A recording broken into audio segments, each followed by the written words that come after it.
Sorry, muted. I always have it on mute for some reason, but we're here to chat. We got an awful lot of stuff going on in the world. A lot of bowling. Just watched a hell of a show. Thought that was pretty amazing. Thought that was pretty awesome. Sad to see Duke lose on his final tournament, but happy to see Simonson get his fourth major. So that was pretty cool. Reading through some of the comments here, I see some people aren't a fan of Simonson, which is going to happen with everybody. So a lot of people don't have fans. I got a lot of people that aren't fans of me. Meh, is what it is. Don't care. But such is life. So we have some controversy to go over and to talk about with Storm, USBC, and everything going on there.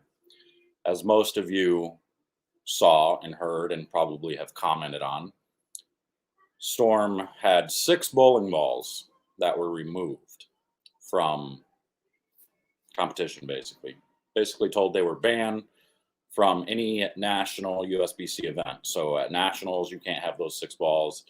At the Masters, you had to get rid of those balls if you had them, or you just couldn't use them, of course. And that was a problem because the announcement came after a squad already bowled. And I'm hated, I'm evil. And after a squad had already bowled, or I think it was 2 squads or something like that. But either way, yeah, I see it, buddy. Either way, people were allowed to use those balls in the beginning of the event and then not allowed to use them at the end. So like a guy like Sean Rash, who used basically the Wolverine most of the time, wasn't allowed to use it the rest of the week, which kind of sucks. I saw a lot of people using the altered reality. They weren't allowed to use it the rest of the way.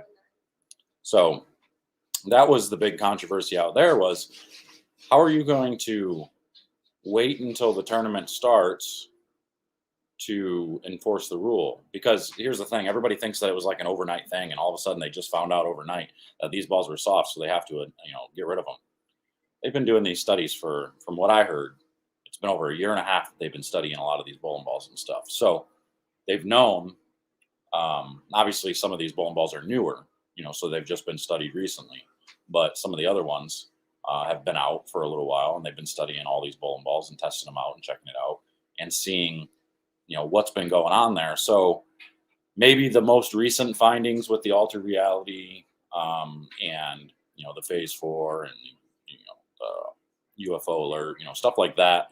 Maybe that they just found out within the last month or so. But either way, my only issue with the entire thing is the timing of it. You're going to do that in the middle of an event and take bowling balls away from people, basically. When people had to travel out there and they had to pick an arsenal, a lot of those people, with 420 people there, they weren't even able to drill any bowling balls. Even if people wanted to drill bowling balls, they couldn't drill bowling balls. So it was kind of a pain in the ass to see them come out and do that. There was one guy who, most of you guys saw the two-handed kid, the European kid, from Finland, that finished second the week before in Colorado. Literally every one of his bowling balls were illegal. He had 6 bowling balls out there, and all of them were deemed illegal, so he couldn't use them. So he went out into the truck, and unfortunately for him, he wasn't on staff with anybody, but companies helped him out. He drilled 8 bowling balls from Motive and Brunswick brands and all that stuff. Couldn't really drill Storm balls because the Storm balls were, left for Storm staffers. So he had no choice but to go drill a bunch of bowling balls from other brands, which kind of, sucks if you're used to a certain shape from one brand and all that. Like for me, Storm fills a lot of my bag. Like I've got an awful lot of Storm balls in my bag. So it's one of those things that it's like, I just wait until the end of the tournament. Like let the people use their balls, and then after the tournament's over, then make the announcement. I don't know the motives behind everything. I don't know what's going on. I'm just going to simply give you my opinions on everything and kind of go from there, and you can take it or leave it on how you think. But one thing for sure is I see it both ways. We've had years, we've had a decade now of people, complaining and moaning about USBC not doing their job, USBC not doing enough. What are we getting our money? What are we getting for our money? This and that. And now USBC and Chad Murphy, whether you're a fan of the man or not, he's coming out and making changes and making adjustments and you know enforcing the rules. And now people are mad at him for enforcing the rules, which the rules are there for a reason. And if you watched my previous video about the softness, you now, or mine slash, Ron Hicklin's CTD video about that, you then understand why that rule is important. A couple of points on the durometer scale can mean an awful lot for bowling balls. When you've got a bundle of bowling balls testing soft, that's a problem. Now, the debate comes in with the PBA coming out and announcing that they've been doing testing of all these bowling balls for the last however many months, and they haven't found any of them to be soft. Now we've got a problem. Now the PBA and Tom Clark's coming out saying they're allowed to be used in the PBA because we don't find any of them to be soft. But the USBC is coming out and saying, hey, these bowling balls are soft. And Storm agreed on the stipulations of these 6 bowling balls. What I think is going on, I think it's we'll call it a bad batch, because with COVID and everything that happened there, I know there's been a struggle getting materials. And again, this is just theory. I don't know if I'm right. I have no idea. This is just what I think happened. But I feel like with the struggle of getting materials and not being able to produce product as quick as they needed to when the season and everything opened back up and they're bringing out all these bowling balls, they had to find an alternative source for their materials. And as we know, all of these bowling balls are made out of a urethane base. And then you're adding reactive and pearls and stuff like that into these cover stocks to make the molecular layout of these types of cover stocks.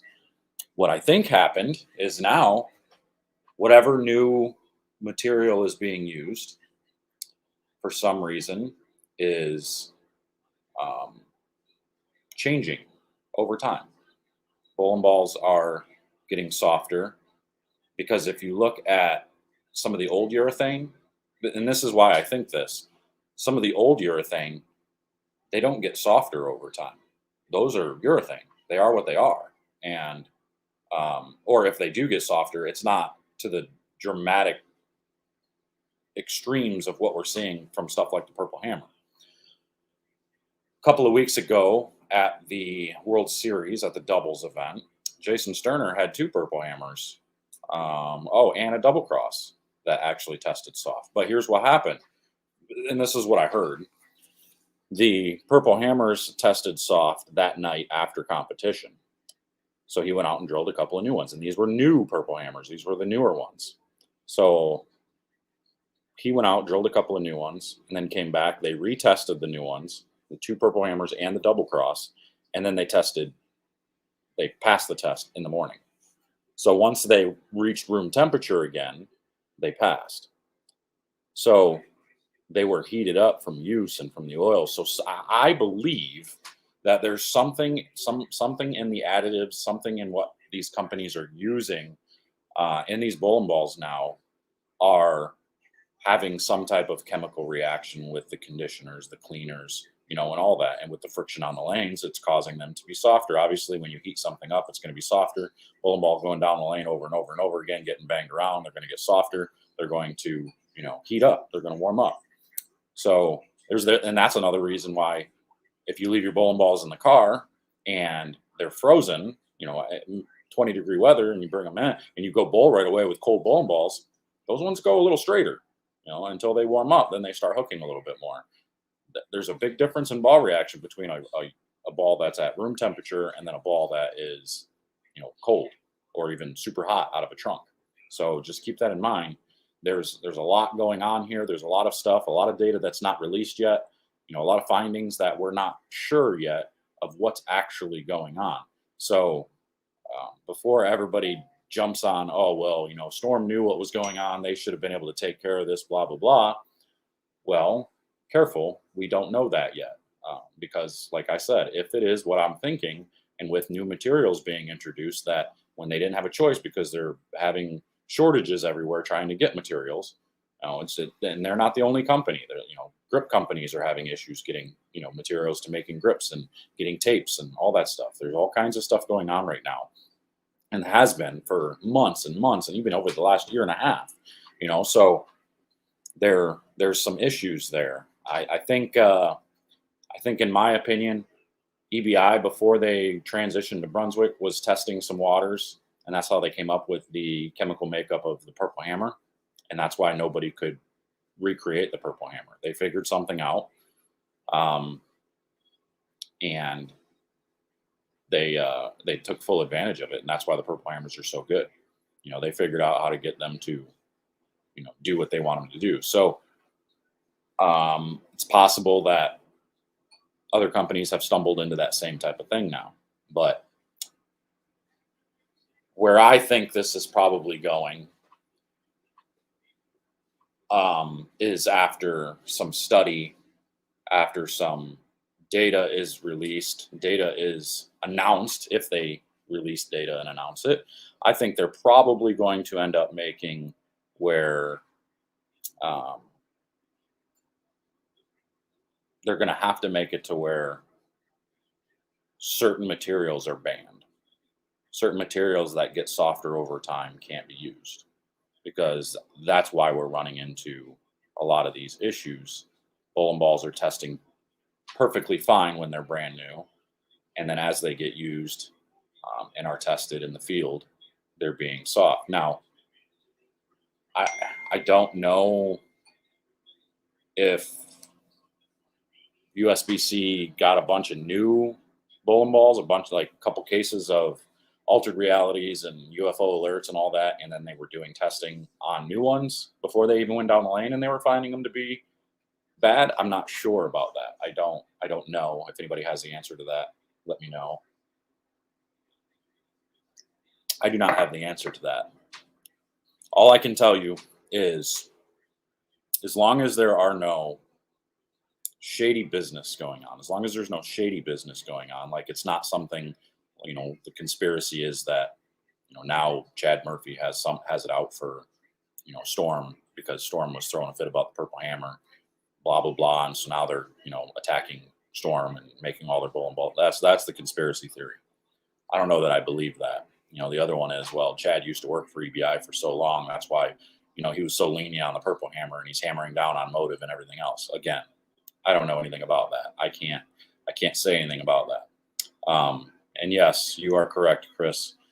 PBA is keeping these bowling balls in play. I think there's a reason why these bowling balls are still USBC approved for league play and everything else. I don't know if that'll change. I don't know if they're going to just get rid of them or not. Like they did the Spectre, they pretty much just pulled them right off and got rid of them. And that's what they did with the motive ball and everything else. So I think we have a lot of issues with this. Now, the bright side is, at least now we have a governing body that's trying to uphold rules and regulations. Because that's the main thing here, is that they're trying to at least uphold the law, uphold what we're supposed to be doing. If the PGA found out about a driver that was a little too heavy, and in certain ones, that driver is going to be banned. So there's just an awful lot of stuff that's going on. And keep in mind, yes, not all durometers read the same. These guys have specific expensive durometers that are weighted to put the same pressure on every single one. So these guys that are testing balls using these handheld durometers, pressing them down, that's garbage. Those they're just not going to work, because you're using your hand to put pressure. You can make it read whatever you want, so you have to be careful with stuff like that. You can't just walk into a pro shop with a durometer, with one of those small handheld durometers, and expect to be able to test any bowling ball and actually get a good number. You have to have the weighted tops, where all you're doing is pressing the needle down, and then the weight presses the actual weight of what they need to be able to test it. And they're doing 10 different spots. So I'm wondering, that's a good point there. You think cleaning and resurfacing balls the way pros do is causing a lot of this? I don't think it's not pros. It might be chemicals in the cleaners. But again, these cleaners are are USBC approved. So they're unless people are sending off bottles to be approved and then making them in different ways to do different things, I don't know. Are people using some type of a chemical to soften bowling balls for an advantage? It's possible. They did it back in the day. I'm not saying that anybody is. We have no idea, but it's very possible. Ron Hicklin told me he was able to soften a ball up to 49, and he got that one purple hammer to 64, and that's what he used in that video. And then you can get it right back up to whatever durometer reading he wants it to be. So got to be careful with this stuff, and there's going to be issues if we don't get it under control. I don't know what the right move is. I honestly don't. I don't know what the right thing to do would be. I always thought for a while now, I thought it would be cool and a good idea to start raising the numbers on balls. Get rid of these big giant covers and cores. Raise the softness to 75. Lower the maximum diff to 45. And lower and raise the lowest RG to 2.5. Instead of whatever. Start seeing these super early, super strong soaker bowling balls, then we don't have to worry about that. Because there's obviously nobody has an issue with urethane except the purple hammer. Whenever anybody sees a pitch black or anything else goes down the lane, even though those have come up soft too. So don't get me wrong. A lot of those bowling balls are soft as well. There's not as much hype about that ball as there is a purple hammer, because you see people going around the lane with purple hammers. So they're just different.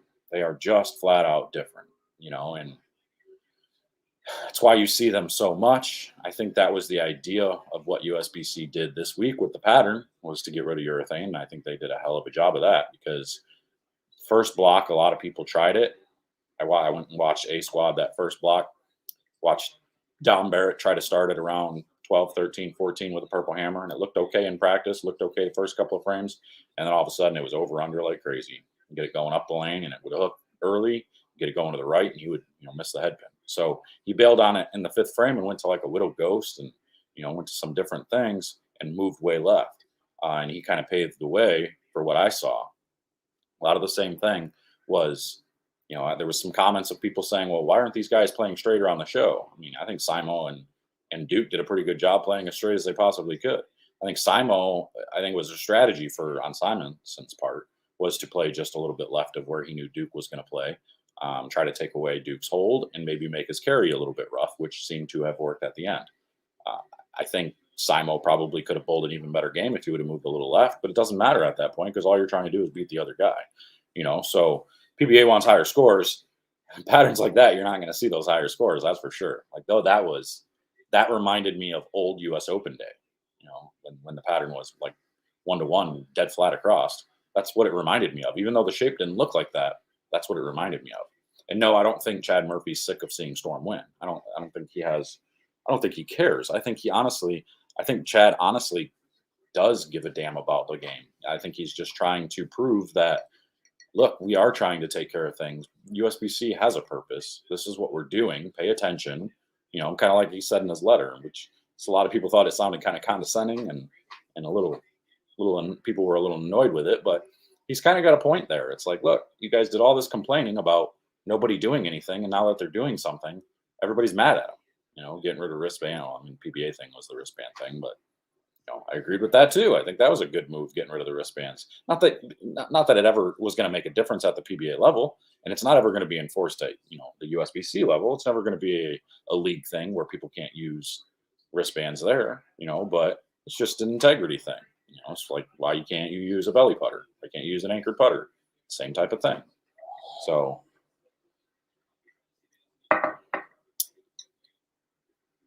see this right here.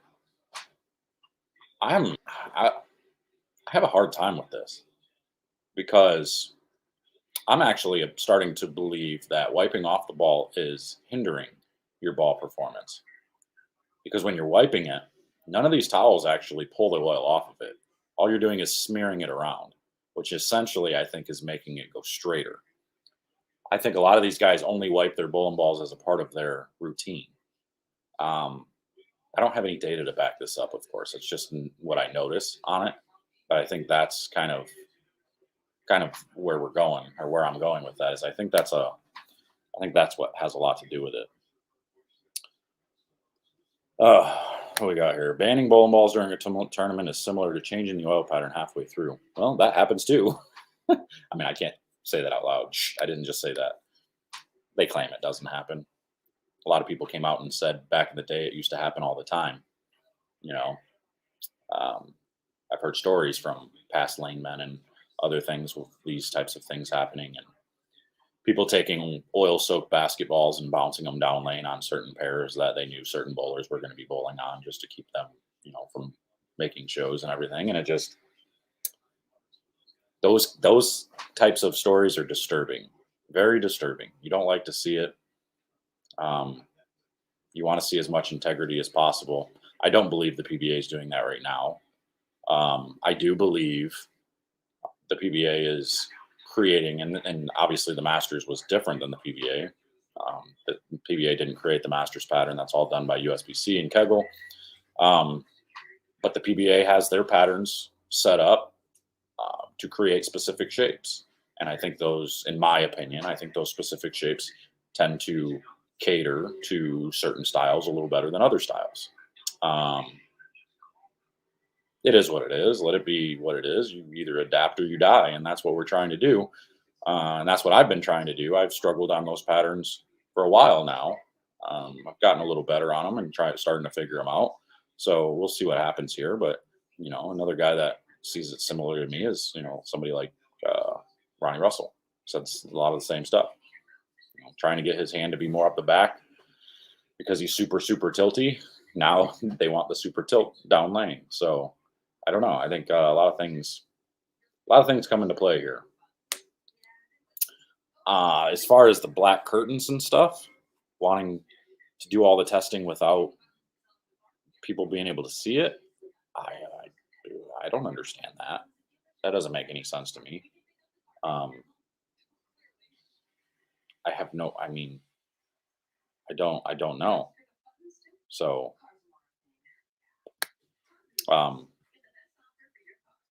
it does depend on what towel you're using. Yeah, I mean, the leather chamois do a better job, but you're still not getting the oil off. You're still smudging them. I've used them all. Microfiber towels, regular towels are smudging them the worst. Leather chamois get off a little bit, but still, I'm saying at least 80% of the oil stays on the ball. I don't feel like they get much of the oil off at all. I see them just smudge mostly.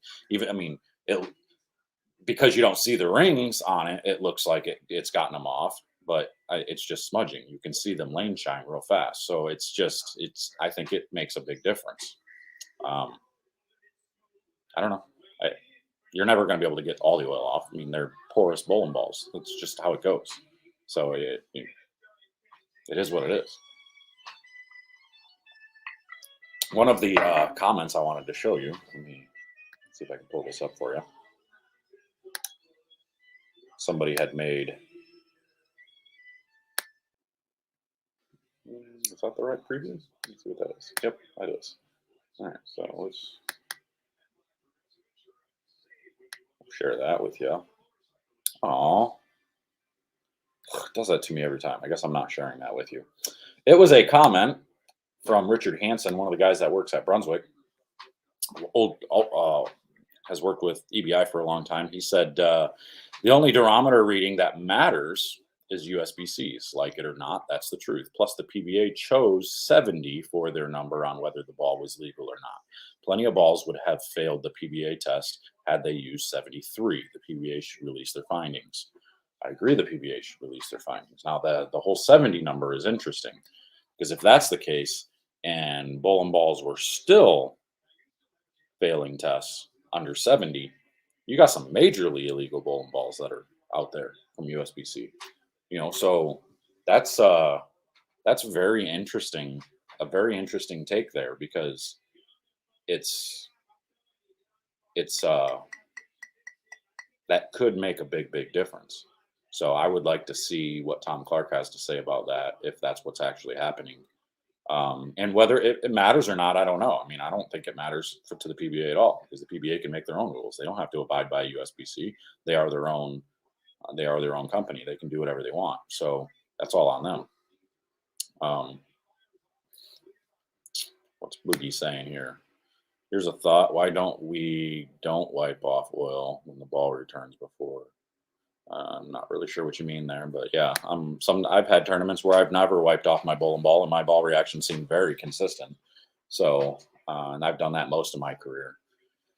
Only till recently, I've tried to really implement a routine in my my game. I might actually stop using the leather chamois and start using regular microfibers or something, just so that way it doesn't take off much oil and it's just part of the routine. Because for me, it just seemed like it was more consistent once the oil got on the ball. Because those first, let's call it first dozen shots, you know, hook way different, hook more when the ball is fresh compared to after it's got oil on the ball. I mean, just look at purple hammers. You throw a purple hammer, the first ball, it hooks immediately and it keeps it, and it takes a 7-pin off. You wipe the oil off, and it still hooks way less. Now you're hitting the head pin. So you keep wiping the oil off, it's still going to keep hooking less and less for the most part, you know. So that's kind of my point with it. Is I've had tournaments where I've never wiped off my urethane ball because I've wanted it to go straighter, but when I needed it to actually hook a little bit more, I would wipe it off. So you do see a little bit of a difference. I won't argue that there's not a difference. I just don't think it's as consistent as what they claim, in my opinion. I could be wrong. I'm not sure. What do we got here? I just hope Sean Rash crying about urethane didn't have anything to do with this. I doubt it. I don't know why it would. It wouldn't make much sense to me, but crying about urethane, it wasn't crying about urethane. It was crying about that one ball. And he was right again. So, you know, you want to be mad at him for that, go for it. Be mad at him and have your opinion about that. But he was right. So, pretty tough to be mad at a guy when he's right. You can be mad that he was right. That's it, though.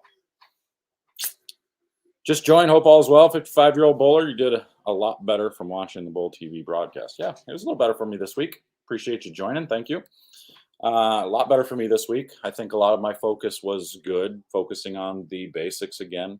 Still had some issues with, you know, my hand doing the right thing at times, trying to be softer. My grip pressure wasn't exactly where I wanted it. As you saw on the TV show, it made a big difference. I think Brad Miller's ball reaction was the best to start. He had that IQ tour, gave him a little bit of left and right. But again, call it carry down, call it whatever. I think it was a little oil on the cover stock. That ball just started hooking less and less. You saw his angles. Yeah, he started getting screwed up. So it is what it is at that point. Yeah, and that is why that'll preserve your cover stocks a little better. Absolutely. I think that is very key. It will get some of the oil off. You're never going to get all of it off, but it will at least make it last a little bit longer. But still, they're very porous. That's why, especially a lot of these new Super Soaker bowling balls, you throw a shot and they'll come back. You won't even be able to see the oil rings on the ball. It's soaked into the ball that quick. So it's tough. It's crazy how strong these cover stocks are now. I'm mad at him for behaving unsportsmanlike on national TV. Who are you mad at? What did I miss here? Who are you mad at? I mean, she must be talking about Simo. Let me see here.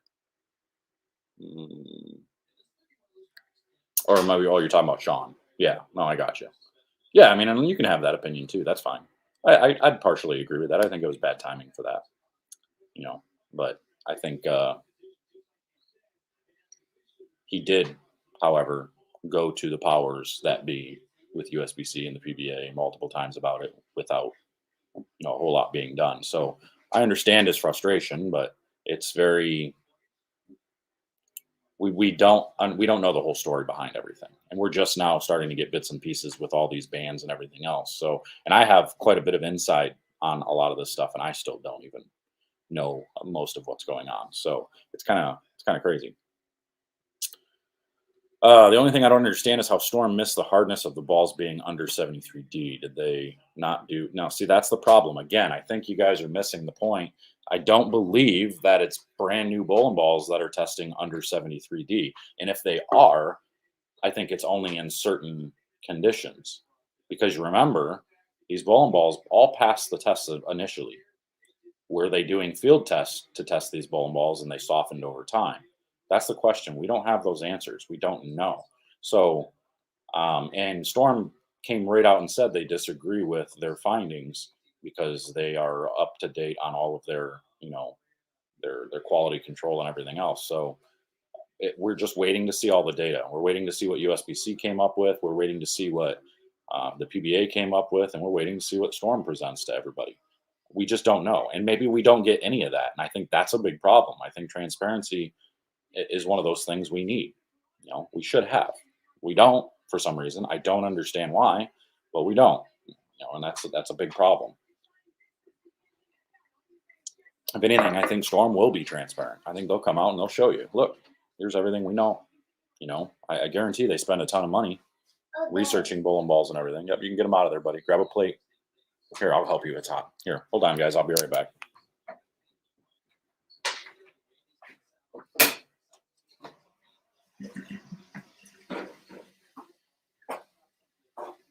Catch up.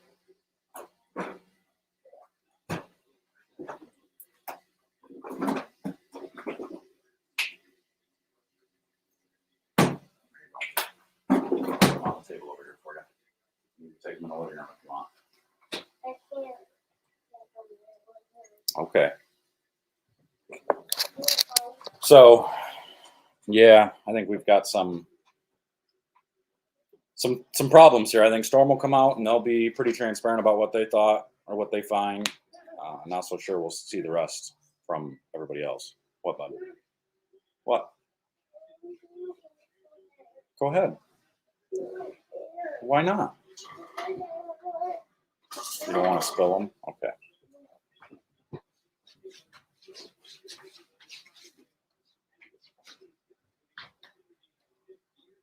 Don't get the ketchup all over.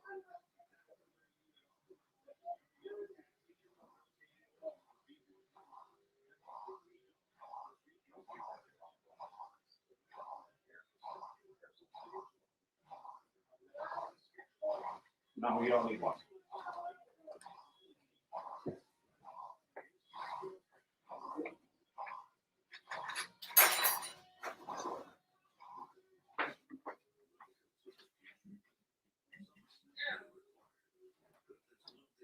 All right. Sorry about that. My boy needed some assistance.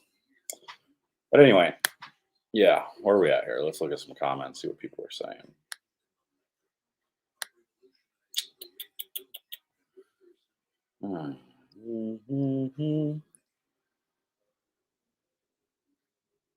See, that's my question though, is what was it tested with? One of the little handheld ones? Because you definitely can't trust those. Those are never going to give you a number that you're even close with. That's the tough part.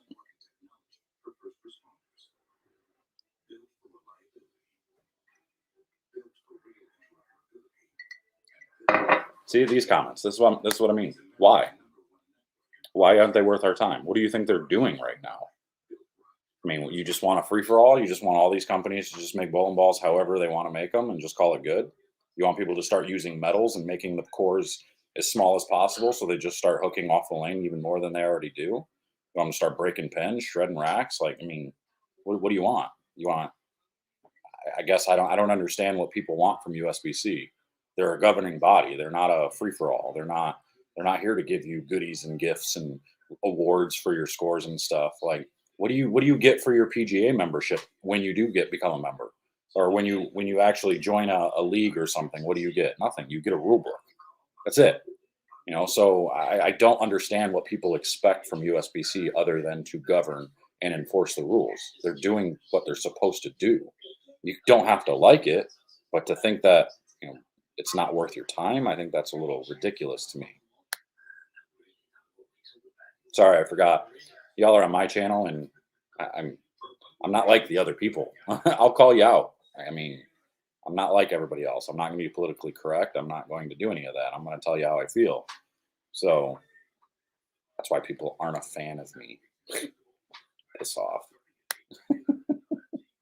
Oh, I forgot I'm on the BowlerX channel too. I guess I should be a little bit more politically correct since I'm on that channel, not just on my channel. Normally, just on my channel, I'll be a little different than I am on the BowlerX channel, I guess. Sorry, Lee. I warned him. I told him this is how I am. He's good. All right. Mm-mm-mm.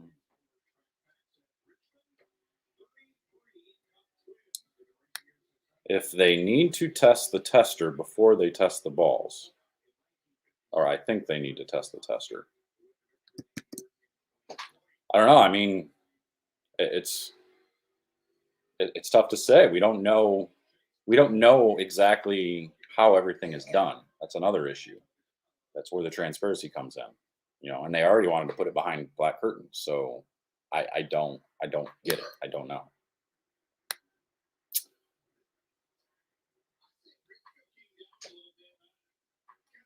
I would imagine so. I would absolutely imagine they are. They're probably testing them all. I know every bowling ball that gets approved is tested from USBC. So they're definitely doing that. They probably started doing more field tests and more randomized testing. And this is where they're coming up with this stuff.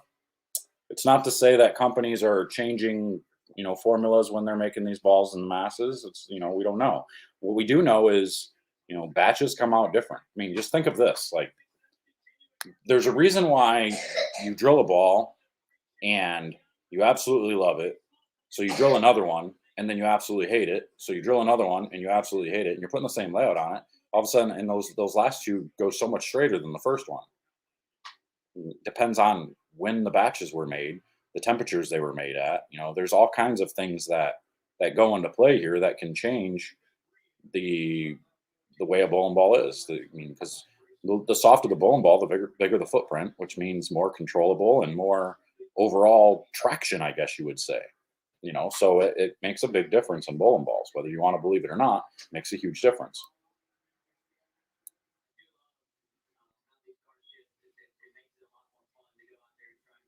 So you're saying there are rules that they have and it's posted. See, I don't know about that. So that's good that they have that if they do. Um, this is probably their standard for when a bowling ball is originally approved. I would imagine that's probably what they do. And that because that's one of the things that they say is when you start changing the surfaces, it can start because you're heating it up. It can change, the softness there too. So that's the other thing to think about. Are these cover stocks are testing above 73, and then these bowlers just are changing surfaces left and right and doing things to make their bowling balls better. And now some of them are testing positive, or testing negative, testing below. So who knows? I'm not sure.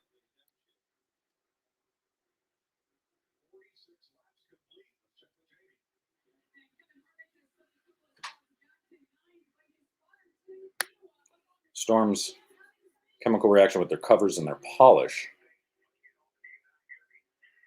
since all the balls were at 1500 polish finish. That's interesting. And again, that could be another thing where maybe their polish is made out of something different now because they had to find a different material. They had to find different additives or whatever it may be. I don't know. Chemicals are changed or something. I mean, there's all kinds of possibilities here.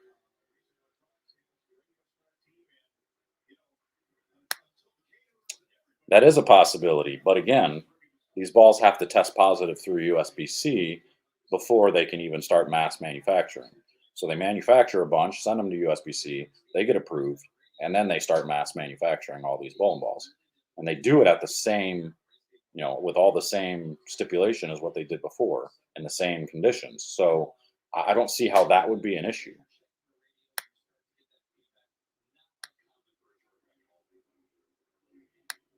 See, and I appreciate that. I keep getting people that are asking me, they're like, why don't you do, more vlogs and, a little bit more intricate type stuff like Brad and Kyle does, your subscriber base will go up and all that. And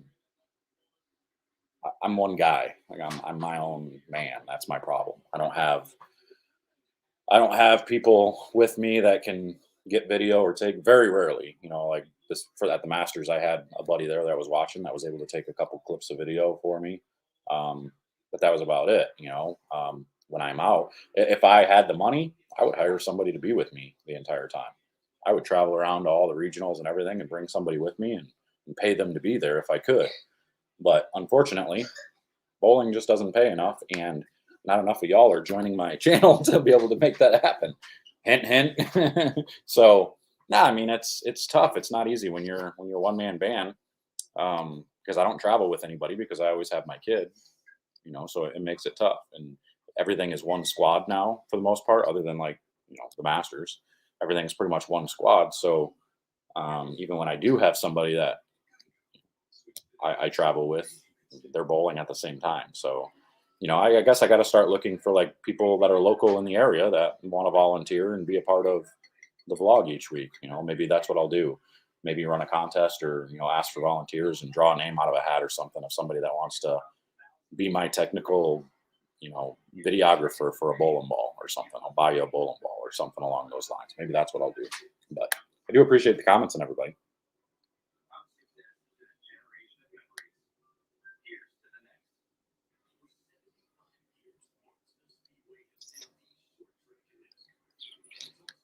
That I'm not sure. They haven't even announced the summer swing yet. We don't know what they're doing for the summer.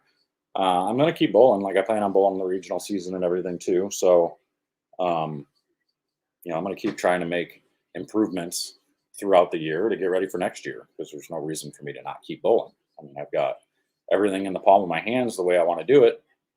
I just got to keep plugging away. I'm still young, so it's I got quite a few years under me or left in me, I should say. And and I got a lot of goals that I still want to meet. So if Jonesboro pops on the schedule at a time when I can make it out there, I'll be there.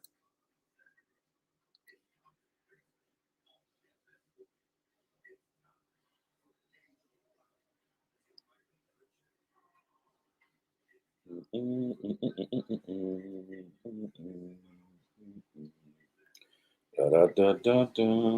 I'm loving it. Oh, that was, hold on, that was, oh, okay.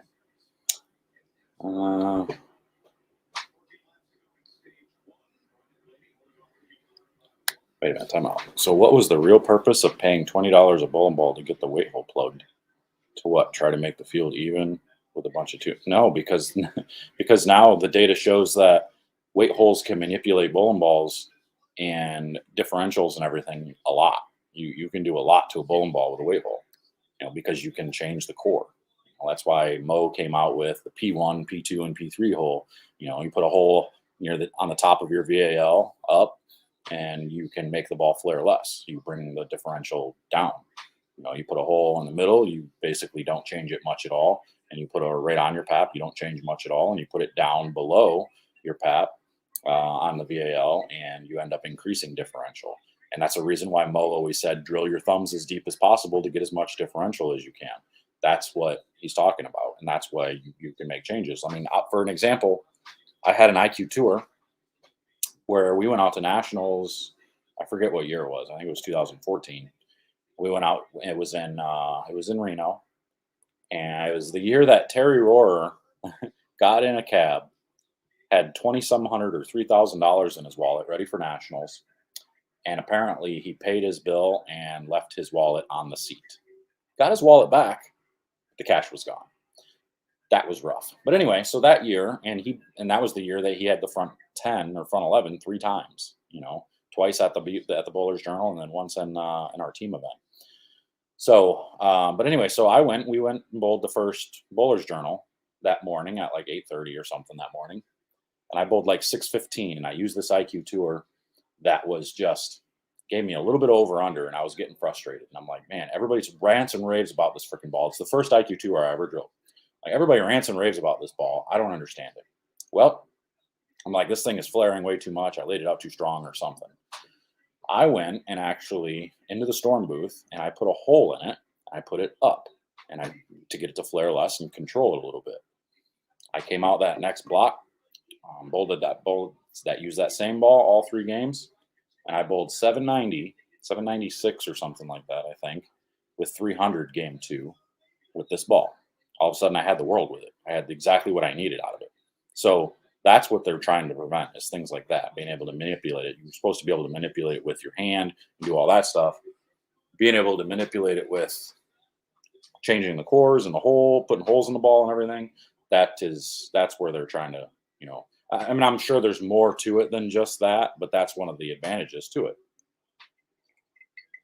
For example, this weekend at the Masters, um, after what I had, I would have taken my Nova and I would have done the same thing. I would have put a hole up to get it to flare a little bit less, maybe possibly even with my gem to get it to slow down a little bit.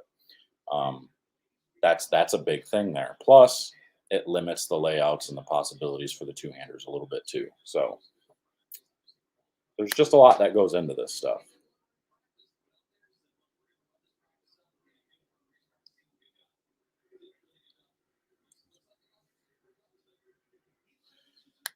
Um,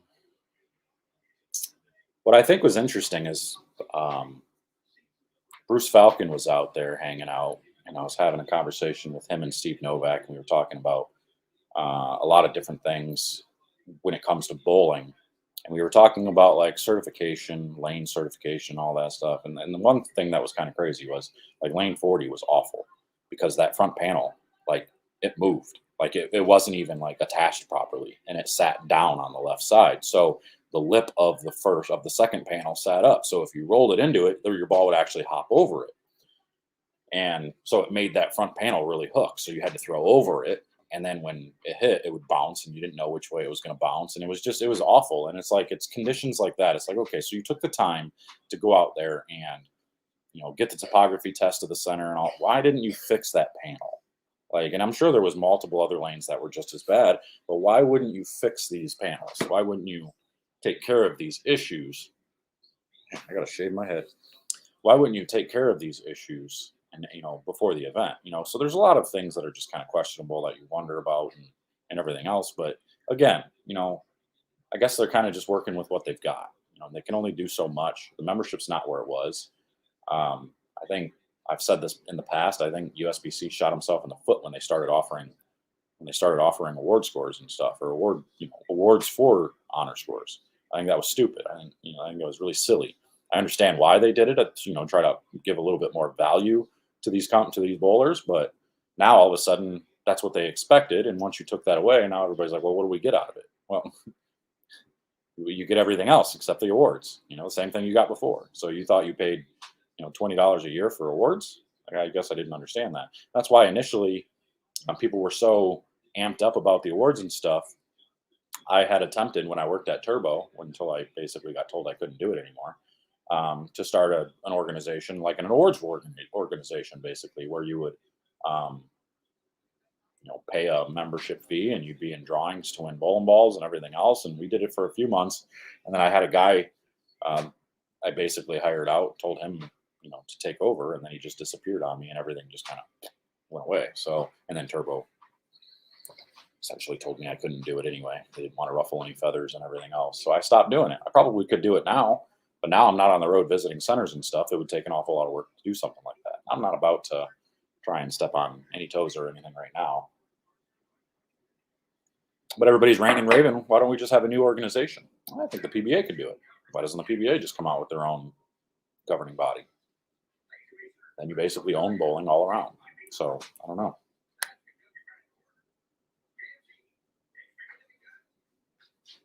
Let's look through some of these comments here.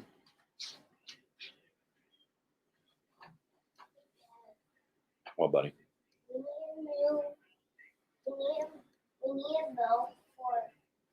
You want a bell on the bike? We'll get you a bell. Yeah. How do you feel about the ban not being in league bowling? Should others be annoyed with people using PBA banned balls? No, should not, because they were PBA originally, or they were USBC approved. Until USBC says these balls are no longer USBC approved, then people could be upset about it. So again, we don't have all the data, we don't have all the information. Okay, get your shoes on, or boots, or whatever, and get a coat on. So once we get all the data and we see what's actually going on, I mean, there's obviously a reason why they only ban them from tournaments and not from the league.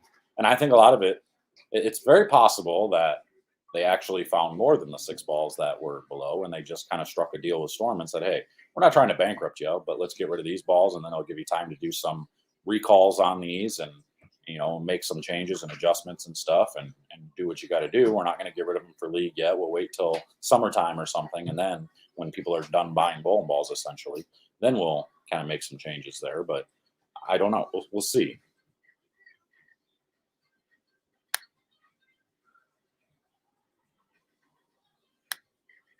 They're not much of a governing body. They can't even get the equipment regulation process straight. They issue a ball approval, and you can't take the approval to the bank. Well, of course you can't take it to the bank because, again, you could send out a couple dozen bowling balls to be tested and say this is our process, and then a company could change. And again, I'm not saying that they have. I don't know that they have. I'm not accusing anybody of changing anything. We don't know. There's all kinds of stuff that goes into it.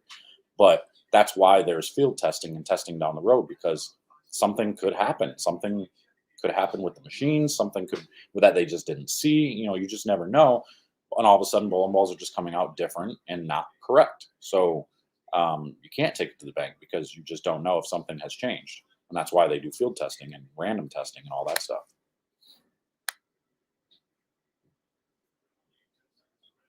That's a possibility too. It could be just oils, the different types of oils. The viscosity of the oils is getting thicker, soaking into the covers and making them softer. I have no idea. I mean, that's essentially what you're doing when you're soaking bowling balls in acetone and everything else. So it definitely can be something like that. It's possible. And that's why my theory is there with, had a hard time getting materials to be able to make these bowling balls. And maybe they made a slight variant change in the type of material they're using, something that was really, really close in the same numbers. And they just said, well, we don't see anything reaction wise, but now noticing without data for years on whether these are affected in certain ways, now we're noticing maybe they're just getting softer over time. And, this new resin or whatever they might have changed, again, just theory, I could be wrong. Maybe it's just reacting to, weather changes, heat, maybe it's more responsive to humidity, any type of thing. It could be anything. We don't know. Dad. What, bud? It's smelling like spring. Smells like spring? That's good. I hope it's warm. It needs to get warmed up. I want to go fishing, camping. Yeah. Get the camper out. Get some work done. It'll be fun, huh? Camp. That's right. That's right. Summer's coming. For 2 days. 2 days? We'll go longer than 2 days. All right. Wait, actually 3 days. This is truth. That's truth in itself. Some people don't want the truth. That's exactly right. All right. Yeah,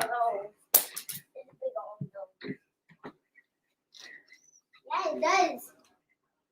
It smells stinky outside. Okay, bud. Stinky spring.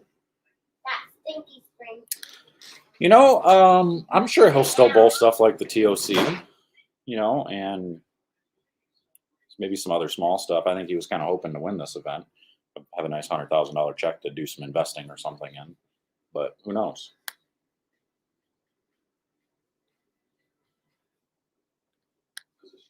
Yeah, I mean, I don't blame him for that at all. I think I'm still confused as to why you wouldn't want somebody back there watching. Like, if you don't have anything to hide, what are we doing? Like, if you're just using a durometer to do the testing, then what's the problem? I don't get it. Like, you don't want people to know your process? Like, that's very interesting to me. I'm very confused by that.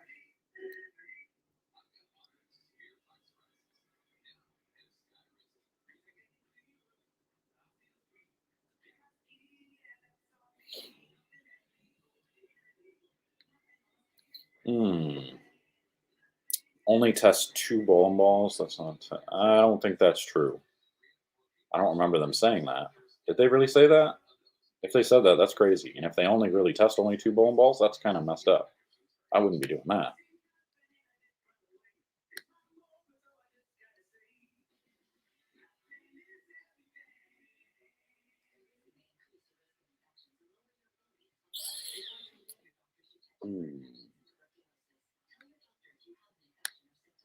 Could Storm have known and sent USBC balls that would test above regulation? Again, that's what I was saying earlier is, people will make that conspiracy theory and say that it's a possibility, which again, you can't rule anything out at this point, but I just don't think that's the case. I mean, you're risking an awful lot if you're doing that.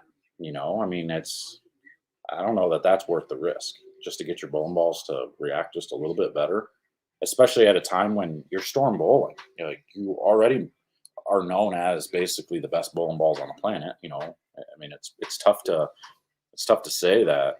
I mean, I know it's all objective or whatever, but it, you don't have a reason to even be trying to do stuff like that. Maybe if it's a brand new company and you're doing some stuff trying to get your name on the map, maybe, but not Storm. Like, they've been around too long. There's too much to lose, too much to risk doing something like that.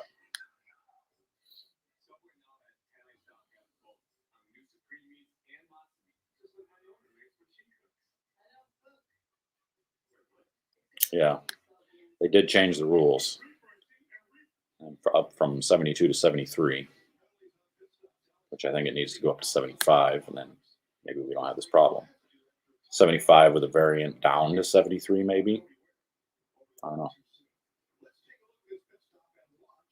Yeah, there's another injection rates of how fast the mold is filled.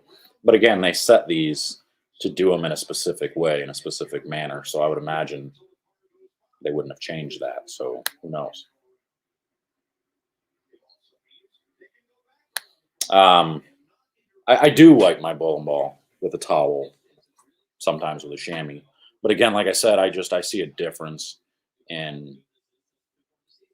I don't see much of a difference. If anything, I feel like I'm making my ball less consistent by wiping it off, because the oil on the ball changes it to the minimum amount it's going to see, and then you're wiping it off, and now you're getting kind of something in between when the ball was fresh and then when there's oil on the ball, and each time you wipe it, you're kind of getting something in between again.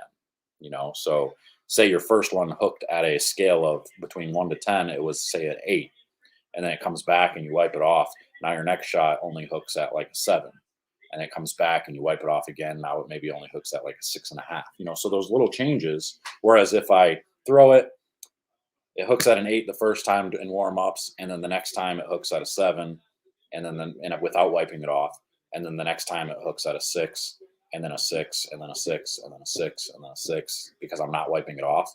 At least I've got a consistent reaction then. Whereas it could vary between that 6 and 8 because I'm wiping it off, depending on if I'm actually wiping it off good enough or not. Does it make that much of a difference? I don't know. I don't have data to prove what I'm saying. It's just theory.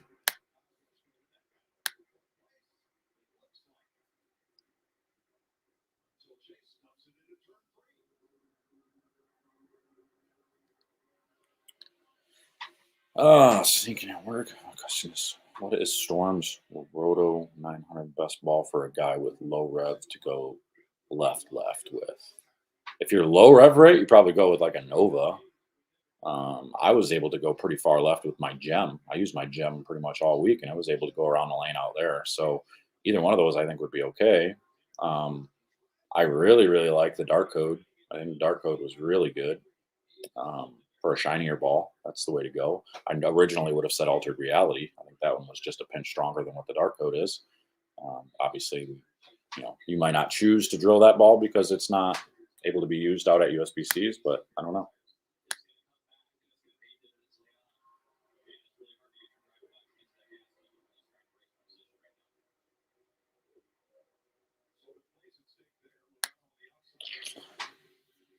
Okay. User create Discord channel. It doesn't have to be perfect. I mean, I'm working on an app, and I've been so lazy with it because I've had so much going on. Now that the season's basically over for me, other than regionals and stuff, maybe I'll have more time to put in. And I think I have ADHD too. Can you guys tell? I'm pretty sure I do. I need to get tested because my mind is like, and granted, I got a lot of stuff going on in my life with everything that's going on here, but I don't. Dad, Found a bullet. What's up, buddy? can I put like the toys in the garage? Yeah. I can open the garage door. Okay. Just be careful. Yeah. Stay in the fence. What? Stay out here in front, in the back by the back door. Yeah. All right. So Yeah, I think I have ADHD because I get confused and distracted. You're fine, buddy. Go to the garage. Get confused and distracted with a lot of things that I'm trying to do. So um, I think it's something with the app that I'm trying to create. I'm trying to create like a training app. You know, you see these gym apps where they show you workouts and stuff. That's going to be part of it too. I want to show like the workouts that I do or that I recommend and have them on there. You know, so you have like a daily gym routine or at home routine of some sort, as well as here's a list of drills that you can do daily for, you know, whatever on your release. Here's a list of drills that you can do on your balance. Here's a list of drills that you can do on, you know, whatever your backswing, certain things, and just have it all available on an app on your phone, and then have a section to where you can actually record yourself and send that recording into a Discord to where we can watch it and everybody can kind of chime in. I would chime in, Greg would chime in on some things in there and stuff. And obviously, it would be a paid app. It wouldn't be expensive, but it would be like a monthly app. And I had a lot of response when I announced that I was going to try to do that. A lot of people were like, "Holy shit, that's pretty cool. You should do that." And this was like months ago, and I've got a little bit of it done. And it wouldn't be anything fancy or elaborate, but I think it would be really cool and something nobody else offers really. I would like to maybe even make a section to where you could, you know, lay out a ball on it, or you could, you know, type in the parameters of what you have and what you want your layout to be, and it would show you what it would look like. I think that would be kind of cool. And then it would list and show you, hey, this is what technically it should do, or, you know, be similar to, be close to. So I think that would be really cool. Yeah, Brad and Kyle had to hire someone for recording and editing to get the job done. Yeah, it's, you know, and theirs is more elaborate. That's what I'm saying. Like they record a lot more footage. You know, they're doing a lot more behind the scenes type of stuff. Um, so, I mean, it would be nice to be able to hire somebody and say, you know, travel around with me, and you know, you don't have to pay for your room or whatever, and I'll give you a portion of whatever the YouTube channel brings in. You know, something along those lines. I think that would be pretty cool and be an incentive for trying to create better content and everything. Because I think, you know, my stuff just it lacks because it's like this. It's just me sitting in front of a camera talking most times, and that's not as fun to watch as a lot of behind the scenes stuff. And if you honestly, if you honestly saw some of my behind the scenes stuff, you would probably get a kick out of it. You know, but there's a lot of times where I'm like, damn it, I wish I had a camera going right now. This would be awesome, but I don't because I'm one guy. I'm not going to be walking around with a camera in my face. This is what's going. I mean, it's just it's tough. It's really hard, and I wish if anybody wants to do it, you want to volunteer, I'll buy you some bowling balls. You know, take care of an arsenal. I'll give you lessons. I'll give you a portion of the YouTube revenue. Whatever. We'll figure something out. If you want to do it, email me. Send it to BowlerX Pro Shop and Training Center at gmail.com. Do that. Here. Type it in here. Actually, I think it's just BowlerX Training Center.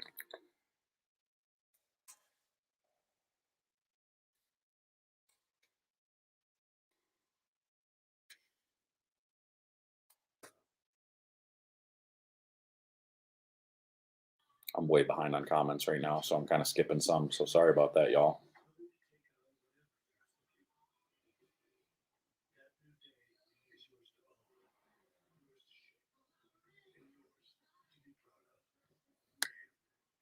Nope, got to be in top 40, and I sucked. So no, I'm not going to be able to. I'm not going to be able to be picked in the league. And that's okay. I mean, that's is what it is. Speedy Speedway. I love Speedway coffee. I know that's not what you're talking about, but man, I love Speedway's coffee. It's like crack. Gets me going, man. It's good stuff. And thank you for the comment. Appreciate that. There we go. I like your no nonsense approach to videos. You speak how you feel based on your experience. That's exactly right. But a lot of people don't like that. A lot of people are butthurt over it. They get a little offended by those things, and that's why a lot of I shouldn't say a lot, but a few guys who make content aren't a fan of me because, you know, they're politically correct and try to be nicer and everything else. And they don't like the way I approach things. That's okay. Don't have to. Not everybody has to like everybody.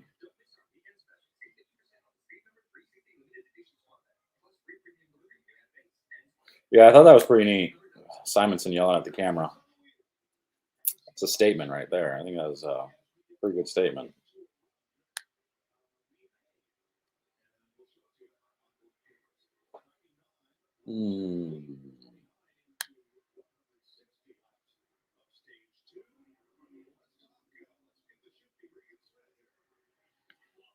Michael Benton, yeah, I'll probably be there for Canfield, I would imagine.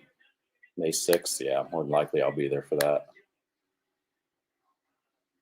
Try to get to a couple more comments, then I'm going to get off here.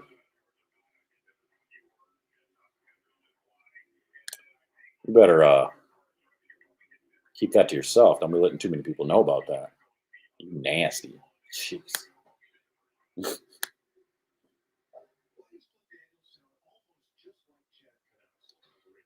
If you're replacing the altered reality, replace it with a dark code. That's your best bet, in my opinion. Or maybe I just have no, I've drilled 2 dark codes now, and they were both great. So,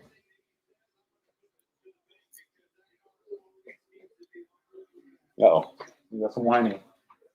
You hurt your hand? What'd you do? Uh-oh, let me mute this so you don't have to hear it.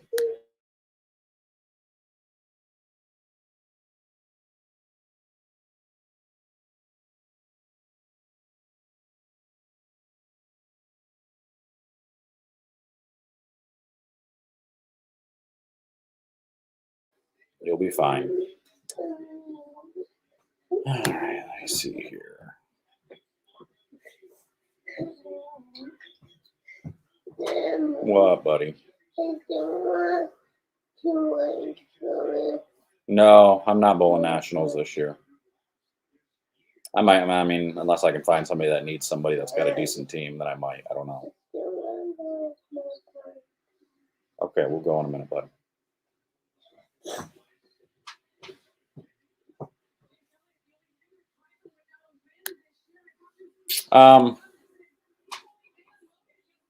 This is where I really, really want to be honest and tell you what some other companies have told me. I'll just say that a company tried to claim that they don't know whether I sell bowling balls or not. They don't know whether my reviews sell bowling balls. And this was 2 years ago now. And so I did some data gathering on how many people were actually influenced by my reviews, and there were thousands of comments of people saying they bought a bowling ball based on my review. The amount of times I even get approached by pro shop people everywhere. I had a guy, Rafiq from Malaysia, comes up to me at the Masters and says, "Man, we got to do a video together because you're super famous out where I'm at. Everybody that comes in says they want this ball. They watched your video, blah, blah, and he just went on about it." So, yeah, I think the problem is some people, there's field type regional managers or whatever for companies that seem to think that their influence is more powerful than anything else, and they don't believe that guys like me sell anything. I have the data that says otherwise, so there's a reason why, like BowlerX is having record years every year now, granted, because they're a really good company, but at the same time, we've put together a pretty good partnership, and I think we've done a pretty good job of being honest and actually coming out and telling it like it is. If a ball's good, I'm going to tell you a ball's really good. If a ball's not good in certain areas, I'm going to tell you it's not good in certain areas. It's just how it is. If you don't like that, then I'm sorry. But, I had a guy try to accuse me of trying to talk up a bowling ball too much. I'm like, dude, you don't watch very many of my reviews, do you? Because there's very few reviews where I'm actually like, holy cow, this ball's amazing. Most times I'm like, this ball's not very good over here, but I'm going to really like it if I can play this part of the lane. There's very few times where I'm going to be like, I think the Nova is the last one that I was actually like, holy crap, I can do whatever I want with this ball. Like it's rare. It doesn't happen, So everybody else is kind of affiliated. You got Storm staffers that are just doing Storm reviews, and they don't have a choice but to talk good about bowling balls. But you talk to them behind the scenes, they're going to be like, yeah, that ball was a turd, whatever it may be. There's certain bowling balls that people just didn't like, and that's how it is. So, I don't know. Yeah. Well, bud. Where are these more pieces? I think they got thrown away. I'm not sure. Can you go shut that door? It's cold. Yeah, just go to the bottom, and then we'll scroll up a little bit. Yeah, I remember the Joker Wild review. Yeah, that was another one. That was one of them that I thought was pretty dang good. I drilled a second one, and the second one wasn't very good, though. I was a little disappointed in that. But, yeah. This is funny. Actually, the JR Pro Shop, I actually ran into those guys out at the Masters, and I thought that was kind of funny. One of their early reviews they did, they called me boring. They called my review boring, and I remember a lot of people started sending me their video. Like, did you see what these guys said about you? They're just trying to use me to grow a following. No big deal. Go have at it. It's fine. Do what you got to do. Not a big deal. But they called like, oh, we're not going to make ours boring like JR's. Okay. I'm not here to be entertaining per se. I'm here to give you information and for you to actually make an educated decision on whether a bowling ball is good or not. And there was another person that was like, he doesn't talk about the numbers of the bowling balls and stuff. People don't give a shit about the numbers of the bowling balls, really. They want to know what the ball can do. Is it going to hook or is it not? Is it going to be able to play straight or is it going to be able to play in the middle part of the lane? What's it going to do? That's all people care about. So all these, people that think that they care about numbers, no, they don't. No, they don't. Because the numbers, they only tell you a small portion of what the bowling ball is actually capable of. Actually throwing the ball and showing what it's capable of, that's the most important part. So take that.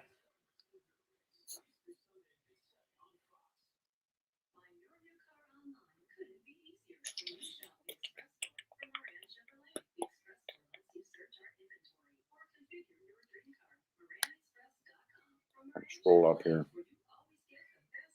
just a little bit.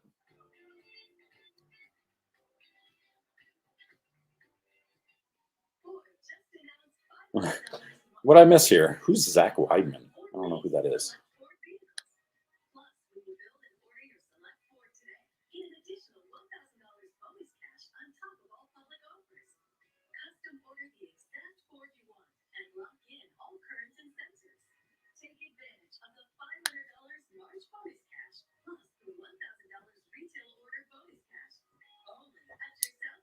All right, I think I got through most of it. I know I didn't message on most stuff, but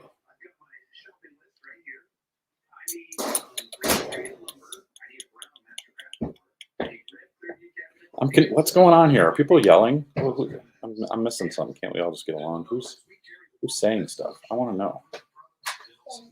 Am I missing something? I think I'm missing something here. Did you do a gem review? Yes, I did a gem review. That's definitely out there. That was a good one. That ball's good. Strong. Very strong.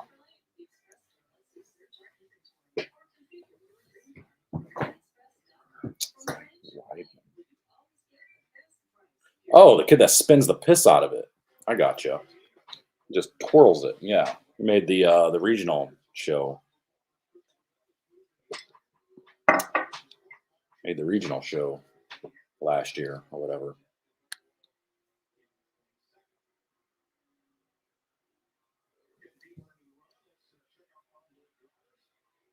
All right. Any hoozle.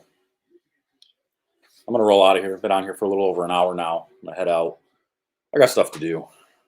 But I do appreciate y'all coming out. Make sure I'm going to do an announcement for the winner of that Masters giveaway here. So I'm going to do that drawing on that. And then we will do another drawing a little bit later. We'll figure out what's going on. We'll do a drawing. But